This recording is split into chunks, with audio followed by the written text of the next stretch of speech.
Okay, hi guys. I just wanted to spend a little bit of time looking at a couple of the Unit 1 exam papers. Had lots of requests to do this, I think particularly because you've got a Unit 1 exam coming up this week. So what I'm going to do is I'm going to go through the January 2023 paper, the most recent exam paper for the series. I will also try and make sure I've had a look at June 2022 and again upload that for you so you get a little bit of an idea of what has been asked in recent papers.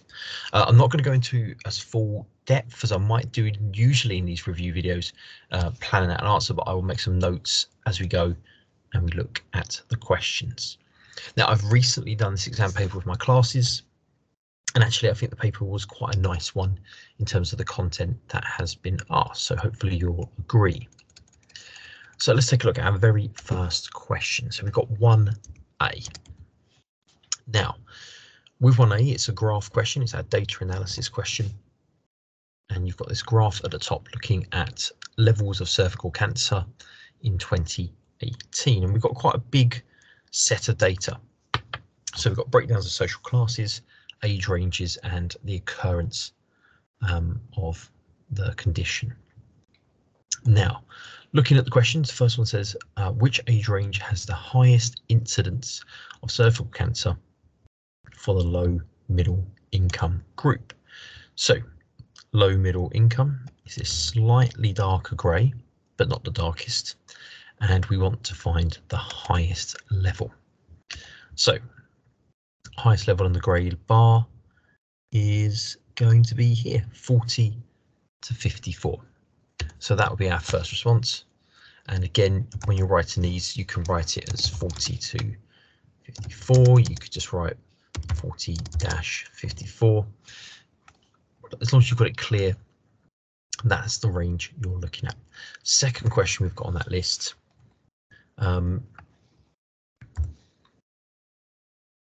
is the difference between the rates between low income and high income groups in the 40 to 54 range. So again, we're sticking in that 40 to 54 range.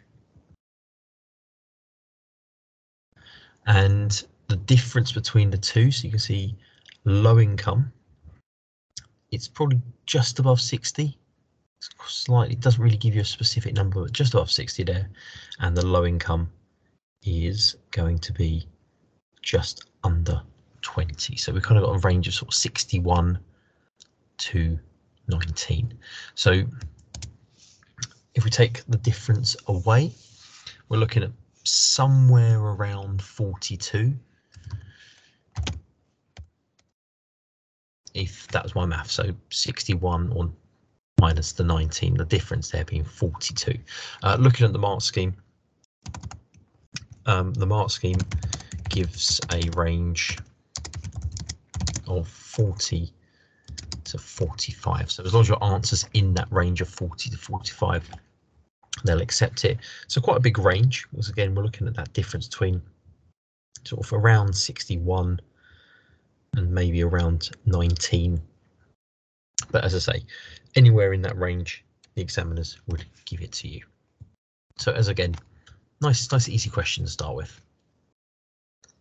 So the next question is quite focused on social class, so a good question to take a look at here.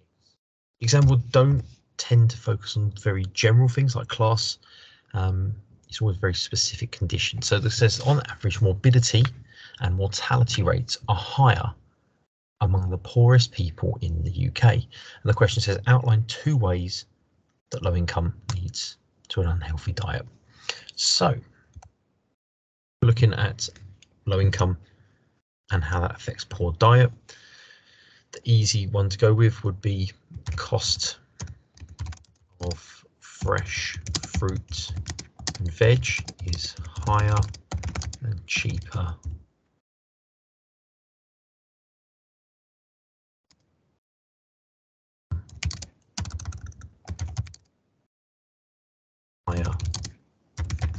processed.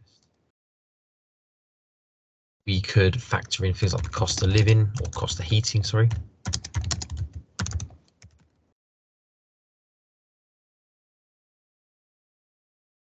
not being able to cook food. We could look at low cost or cheaper food products in more salt, fat, sugars, preservatives. Again, that's not good for you. Again, it could also maybe look at the the lack of variety in diets. May mean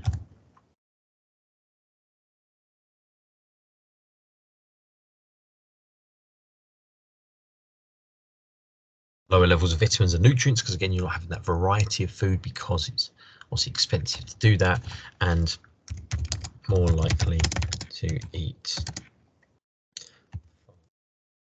food. Again, not always again, if you've got low income, you may not always be spending money on a takeaway, because you may not have that money available to you. But I think the main things, we've got the general themes here: low cost food, cheap food, being able to heat food. So if you can't cook food, you may be relying on convenience food. So rely on convenience foods, or stuff that you don't have to cook. So again, that could affect the variety of the diet. Again, would all contribute to poor health.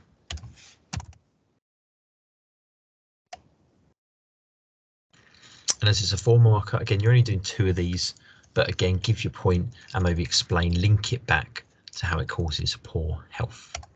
Now, sticking with the theme of low income and the impact it has on healthcare, again, 2 reasons why people on a low income may not attend hospital appointments. So just like the question before, we're kind of thinking about what the barriers to accessing healthcare. In the same way, we're looking at barriers to having a healthy diet.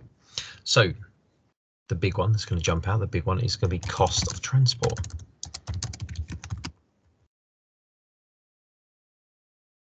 Hospital or cannot, so cannot afford it.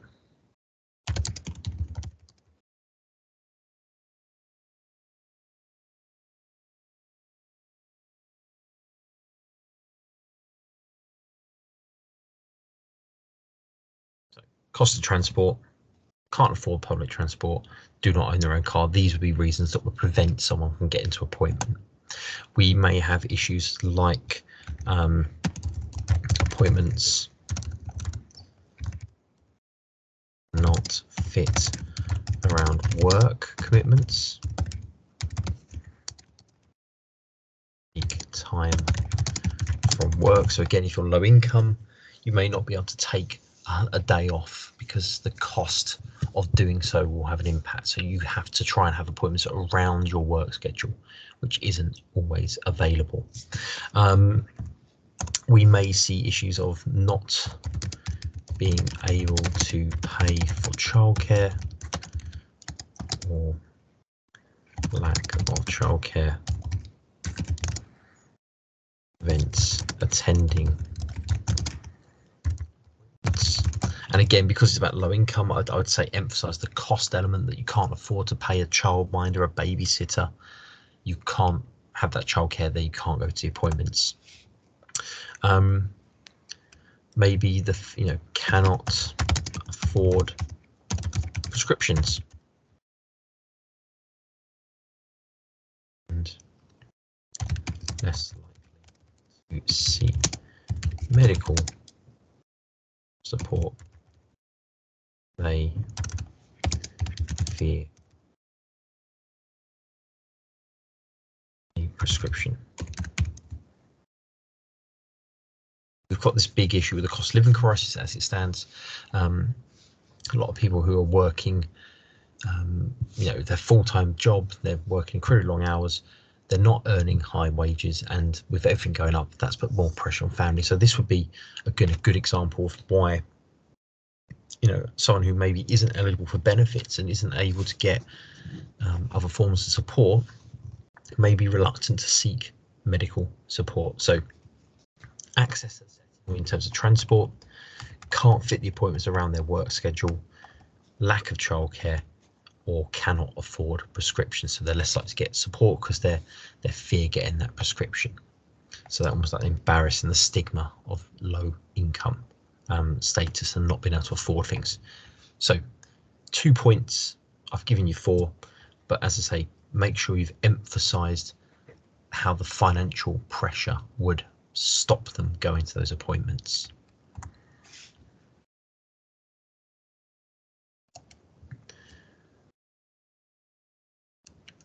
We then hit our next 4 marker. So a lot of 4 markers in this early sort of stage of this paper.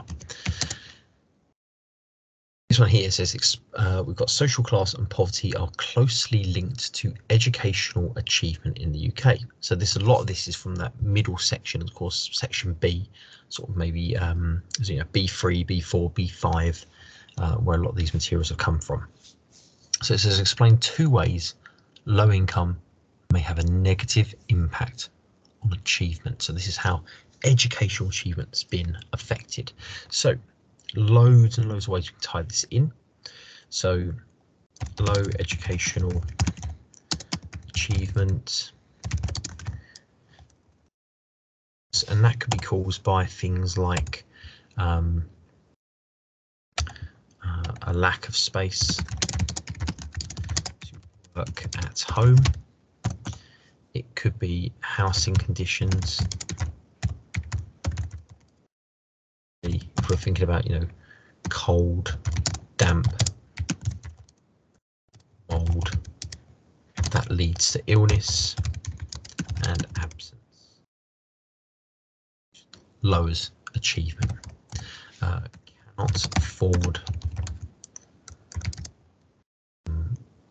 additional resources, equipment at home, even underachievement, cannot afford to go on trips,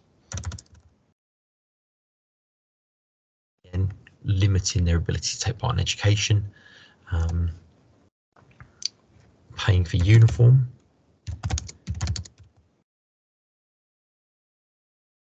that could be a problem. You could also build on that and talk about how it could link to bullying, and again absence from education, lower achievement.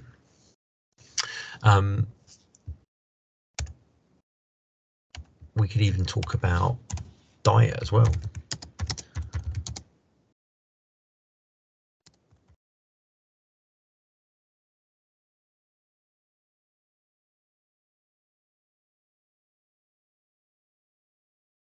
So not being able to eat, having a poor diet, that leads to low concentration and underachievement.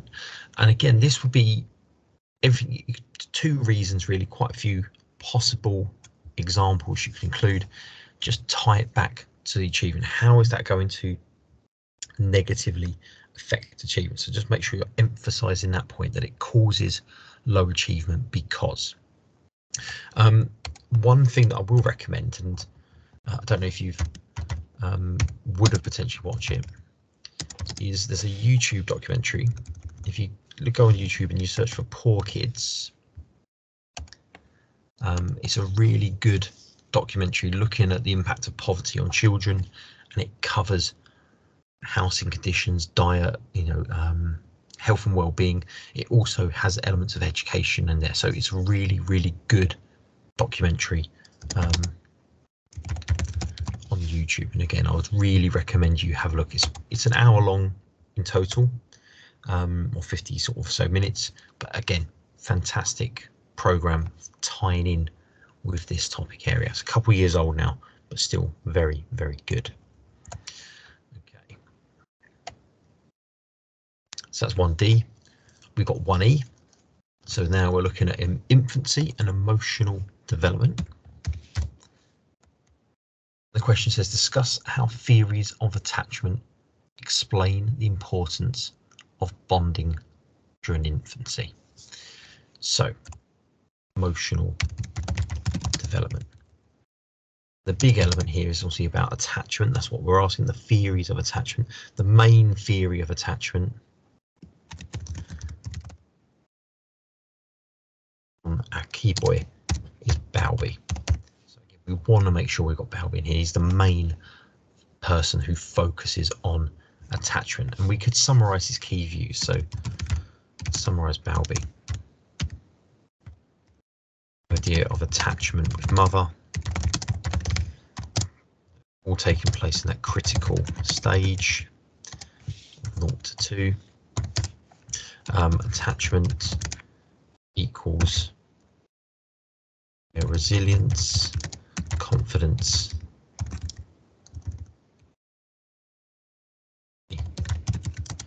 improved relationships. So Bowlby has a lot to say.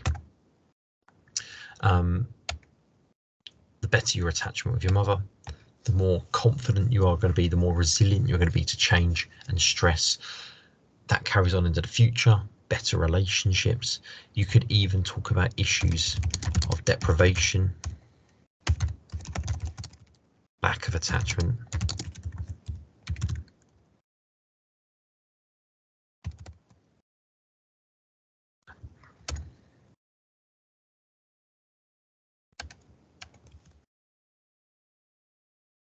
Within this argument. And you could even, if you wanted to, criticisms.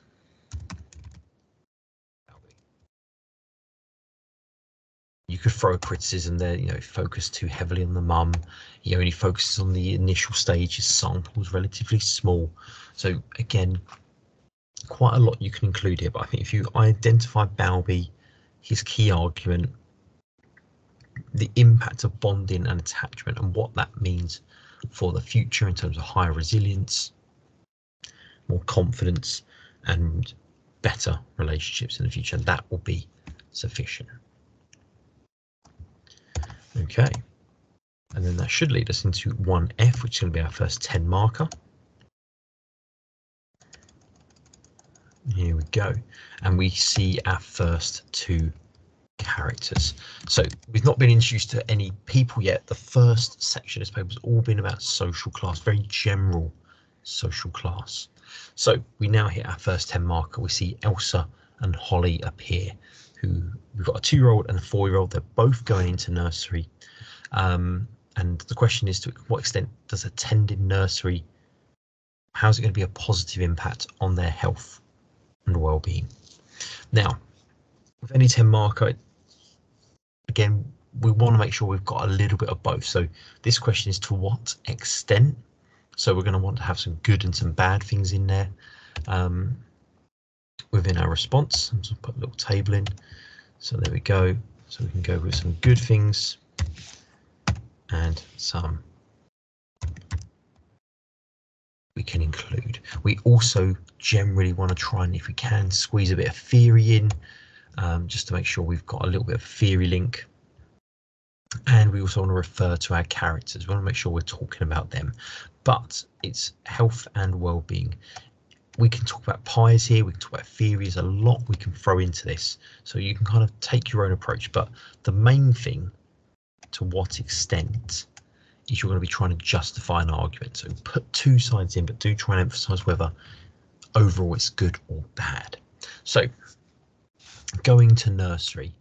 So the good things that might come from going to a nursery, so if we go with physical, is that, you know, activities, resources, and potentially food being provided. So physically, children are going to be active. They're going to have resources that are going to make it easier for them to take part in activities.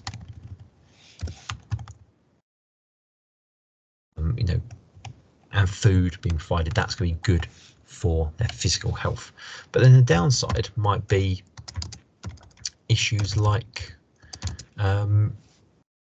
risk of illness, infections, NITs. So these would all be things that could be problematic, and that again could come from being in this setting. Intellectually,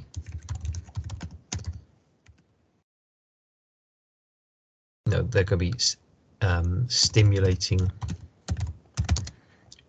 resources and interaction. You can think about things like cognitive Piaget. We could talk about language.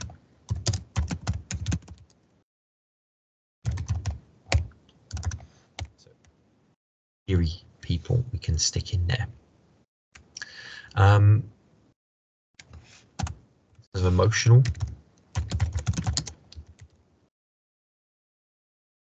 Think about things like self-esteem.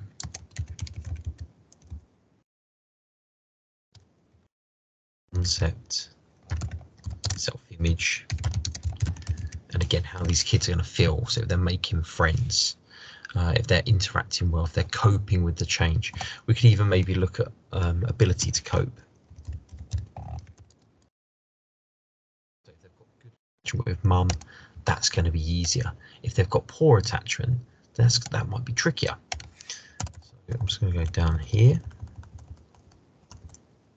Okay.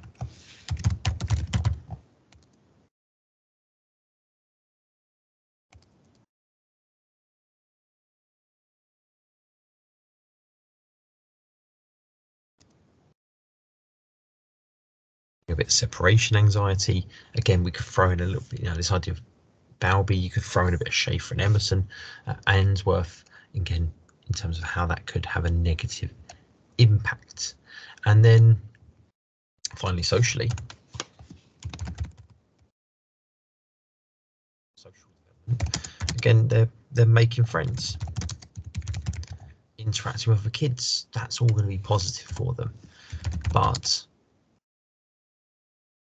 could have a negative impact, and it overlaps that emotional. Could be things like bullying taking place in that setting, and or feeling lonely. All have a negative impact on the children. So again, the main thing to do with these 10 markers, to what extent, is to try and answer that question. So overall, there are probably more benefits to the children from going into nursery than there are problems, and that would be trying to make that clear, in your conclusion, coming down on one side of the debate. To what extent is it going to have an impact on their health and well-being? Well, it's going to have more of a positive impact because that's what the question wants us to focus on predominantly, but we do want to make sure that we've got two sides of the debate in there. Okay. So there's our first section of the paper done. And we have hit and completed 30 marks so far. So we then shift into section 2. The characters are being introduced, or newer characters are being introduced. So now we've got, Elsa and Holly have a sister, Tiffany.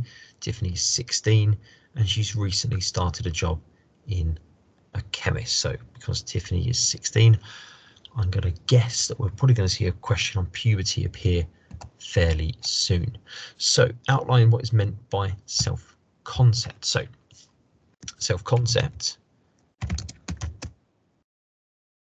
cool concept and a good idea. So it's about, essentially, self-concept is, actually I'm going to do this around different way around. So you got self-esteem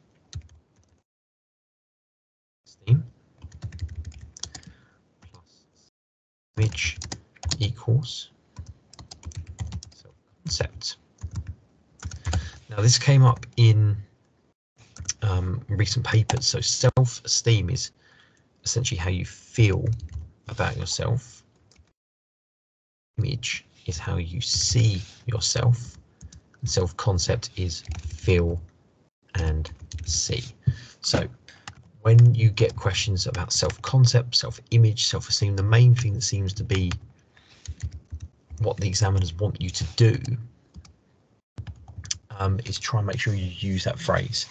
if it's about self-esteem, they will feel about themselves, how they will feel about their whatever action has occurred. If it's self-image, it's how they see themselves in comparison to other people, in relation to other people, based on the events that take place. How do they see themselves? So try and use those words. And if it's about self-concept, which is the combination of the two, again, try and use that terminology. They will see themselves, they will feel themselves, they will think about themselves. Now this question just says define what it's meant by self-concept.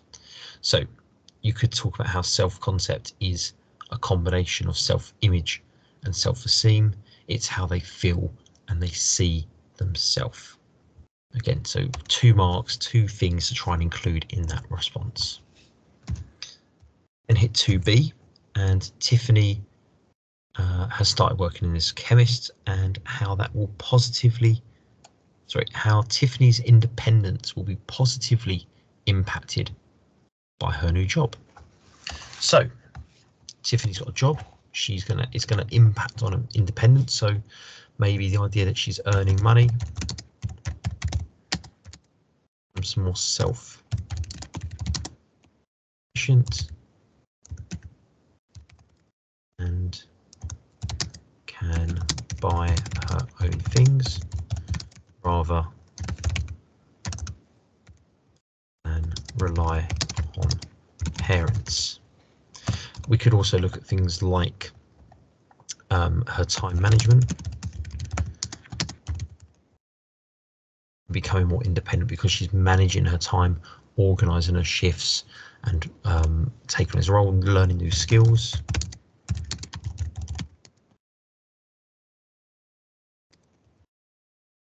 Again, she's going to feel independent.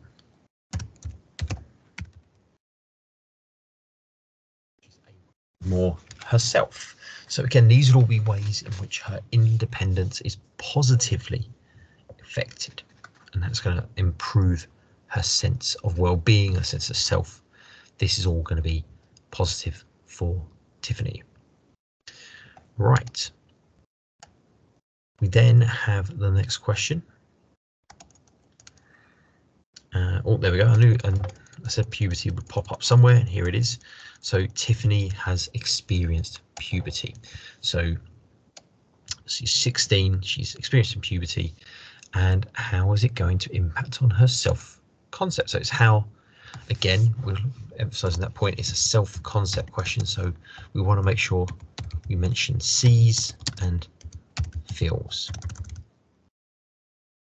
Make sure you've got sees and feels in there, because that is a key bit about self-concept. And ultimately, we might want to, you could go either way. You could talk about positives. Thank you, face. I'm going for a smiley face. So the positives of what's happening in terms of her self-concept. So she may feel more mature, adult, because she's going through puberty.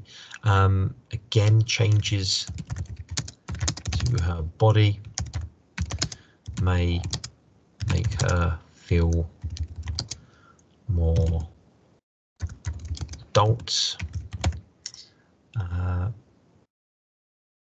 So we're not talking specifically, I just realized it says may impact an individual's self-concept. So we're not specific to Tiffany here. Changes to body may make people feel more adult, masculine, feminine, depending on their gender identity. Again, the changes in body are feel like an adult. Positivity will be good impacts on self-concept, how they see themselves, how they feel themselves. The downsides could be sort of similar things: embarrassed about changes, self-conscious,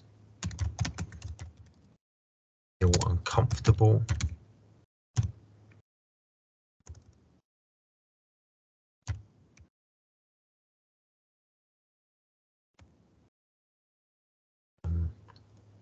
making comparisons on own development to others, feel behind, maybe that could all be factors, or feel self-conscious in comparison to others. So you could go with 2 positives, you could go with 2 negatives.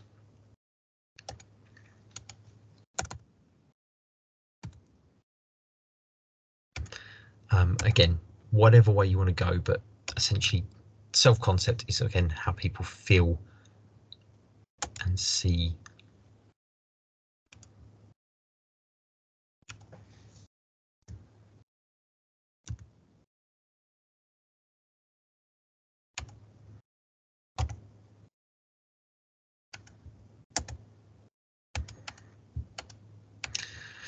Okay. I'm not recognizing the spelling. I don't know what's going on there. Right, so we've got that one out the way, and then we're going to hit these 2 10 markers next. There's always the 1 10 marker in the first section, and then 2 in the second and third sections. So do the same thing again. We've got a what's this, 2D, and we're looking at to what extent can being from a ethnic minority background in the UK impact on an individual's health and well-being. So it says many of Tiffany's customers at the chemist are from Black, Asian and minority ethnic backgrounds, so BAME backgrounds. So it's to what extent? So let's have a look. So it's kind of, so could being from a minority background impact on this well-being? So one of the things, because it is, we're not being told how it could impact positively or how it can impact negatively, we're going to make sure we cover a little bit of both, but as again, try and make a decision in that conclusion overall. To what extent is this a good thing? Is this a bad thing? So some of the positives you could think about within this would be diet and culture,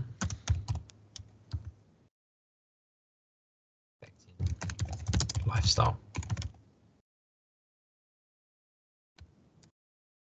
What I'm thinking of is maybe no meat or veg-based diet. So depend on religion and culture. It could be less smoking or drinking, again because of cultural reasons, equaling better health. There could be elements of community within BAME groups. So again, depending on their ethnicity and cultural backgrounds, there could be greater sense of community, equaling more support. It could also be family size as well being a factor. So again,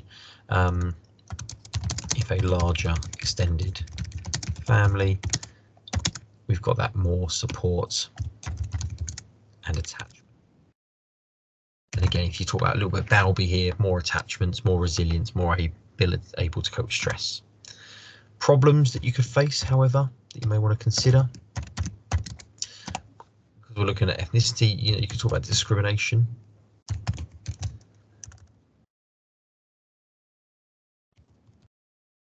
Racism still prevalent in society, and this is all going to have a negative impact on self-esteem, self-image, self-concept. So again, using your terminology and being specific on the effect. If we wanted to look at ideas like English as another language, or ESOL, and how that could create communication barriers affecting access to healthcare, that could be a negative on health and well-being. We could look at possibilities of, again, we'll go with that larger family. Maybe the idea of overcrowding. Again, it's a bit of a stretch.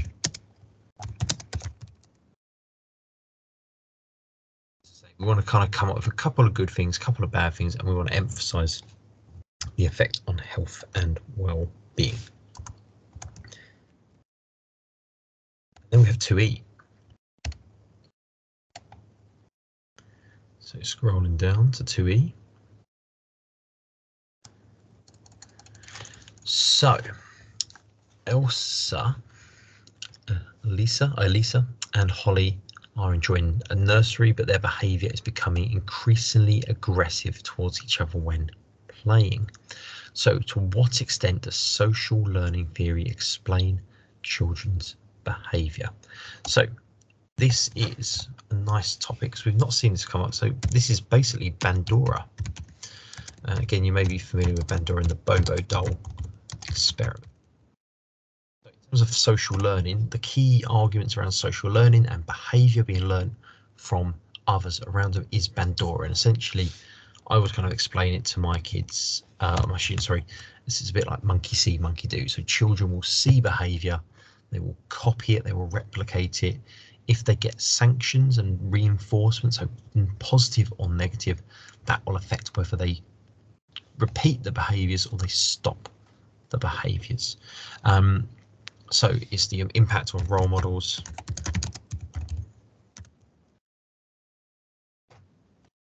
Also think about parental styles and impact. So again, they're replicating behaviour. Maybe if we're looking at aggression and violence at home, that could be a factor that could cause this conflict between the siblings. And then we want to evaluate Bandura. So a lot of the arguments are that it's not all social learning. Not all children replicate. It requires interaction with role models to reinforce behaviours. Lots of criticisms of children copying behaviour, that it doesn't happen like that easily. We also might want to talk about nature and some of the biological factors that might affect behaviour. So you could, again, if you wanted to go down the Gessel route and biological development, I don't know if it will fit really with milestones, but it could be Gessel's argument. Most of our behaviour is biological. You could even maybe think about the idea of the aggression. Yeah, I suppose aggression is genetic. And again, you could look at conditions with people having more prone to violent behaviour because of genetic factors like having double Y chromosomes. I know these are two girls, but this could be linked in because, again, it's children's behaviour. It's not Elsa and Holly's or Elisa's and Holly's behaviour. It's all children and how social learning theory explains behaviour. So again, Bandura is the main argument. We want to summarise his argument, how it impacts on behaviour, the effect of role model. You could even go into bit of discussion about parenting styles and again how that might shape the behaviour of these kids. And then you could always balance it off and say, actually, theories like Gessel would argue that it's nature. You could even throw a little bit of the sort of the middle ground, so the stress diaphysis.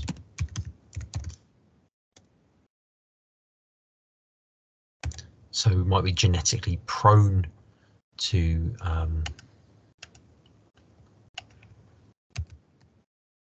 conditions, but environmental factors may trigger them, particularly because the stress diaphysis applies to psychological conditions. So that could be a good one. And there's a phenotype. Again, a word that's appeared quite a lot in recent papers or recent mark schemes. Phenotype, which means it's basically a combination, saying it's a bit of nature, it's a bit of nurture, it's biological, it's environmental, it's a combination of the two. That could be a good word to throw in as a summary to overall, it's a bit of both. It could be one thing, it could be the other. Now, we hit the last couple of questions. So, Tiffany, Elsa and Holly's mother, Rachel, is 35 years old. She's made friends with some parents attending the nursery and described the positive benefits of friendship. So this is kind of thinking about things like the positive peer pressure. kind of if you've got nice friends, good friends, how is that going to help you? So you could talk about emotional support / attachments, self-image, esteem,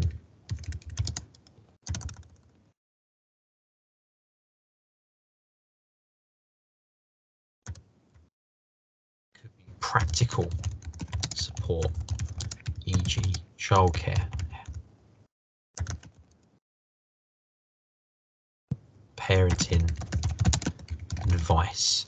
So lots of things that could come from having other mum friends or parent friends, you know, the positive peer pressure impacts, the emotional support, self-image, self-esteem improves because of obviously maintaining friendships, making new friendships, practical support with childcare, or even parenting advice. So really any positive effects.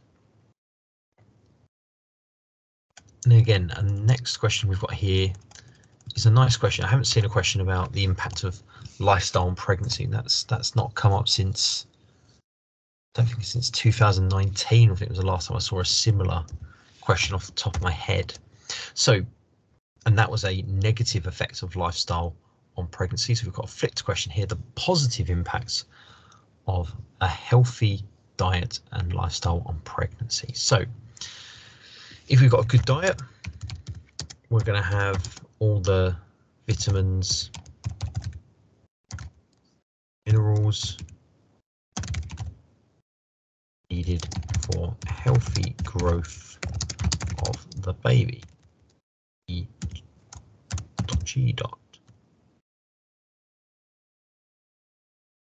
acid. Really important for babies' growth and development. It's also, it reduces the effects or likelihood of spina bifida. So it helps the central nervous system, the spine, the brain development. Having a good level of folic acid. Not smoking, less risk of small birth weight and asthma.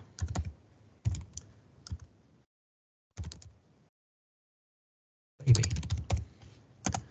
Not drinking, less risk of fetal alcohol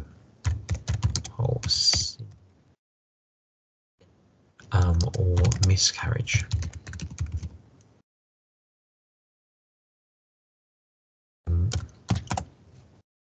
Not using drugs.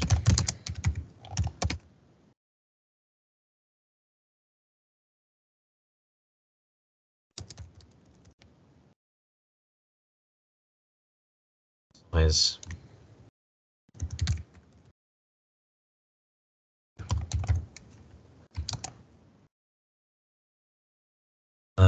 Again, good for mum's physical health. So lots of possible ways you can talk about how a healthy diet is going to help the pregnant lady, help the baby be good all round.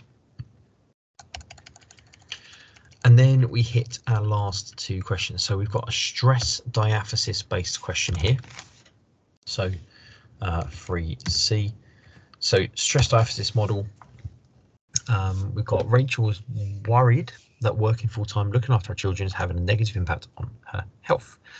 So what extent does stress diaphysis model help health and social care professionals understand individual health and well-being? So stress diaphysis is that phenotype point we talked about earlier. Environmental factors like stress can increase the risk of illness, which we know in the Holmes Race scale covers this issue. And stress diaphysis talks about how environmental stress can trigger conditions that you're genetically predisposed to, and that would be things like schizophrenia or psychological conditions. I think there's also, you could use it a little bit in a wider context, that environmental stress can trigger other genetic conditions that or other conditions you're predisposed to. So you're going to talk about how that's likely to happen. You could support it with the Holmes-Ray scale.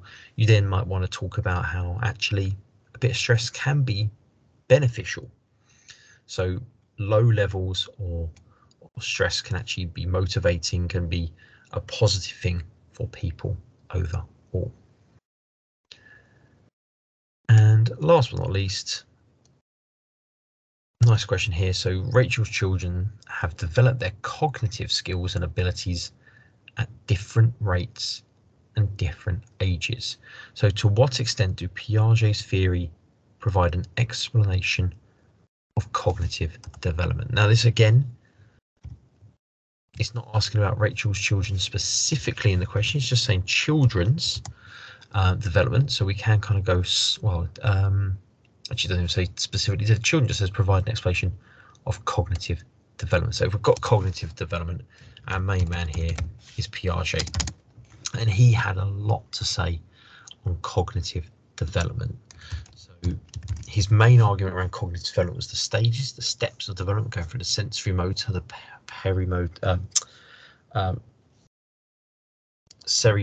I've lost my train of thought, sorry. Sensory motor, pre-operational. We've got the issues of egocentrism, conservation, abstract thinking. So loads of arguments in Piaget's work. You can even bring in a bit about schemas and how memory works, how information is learned, and then balance it out with some of the maybe the issues with Piaget's theory. So again, the small sample, the ignoring the impact of genetic conditions and biological conditions that can affect learning, that would be your main criticisms there.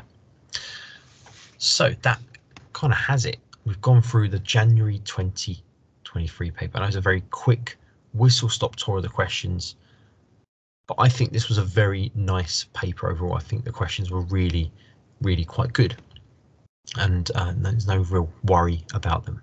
So hopefully if you've got the exam coming up, that will sort of put your mind at rest that, you know, these are, if you take the time to think about the question, I've hopefully covered a couple of things that might help with your answers.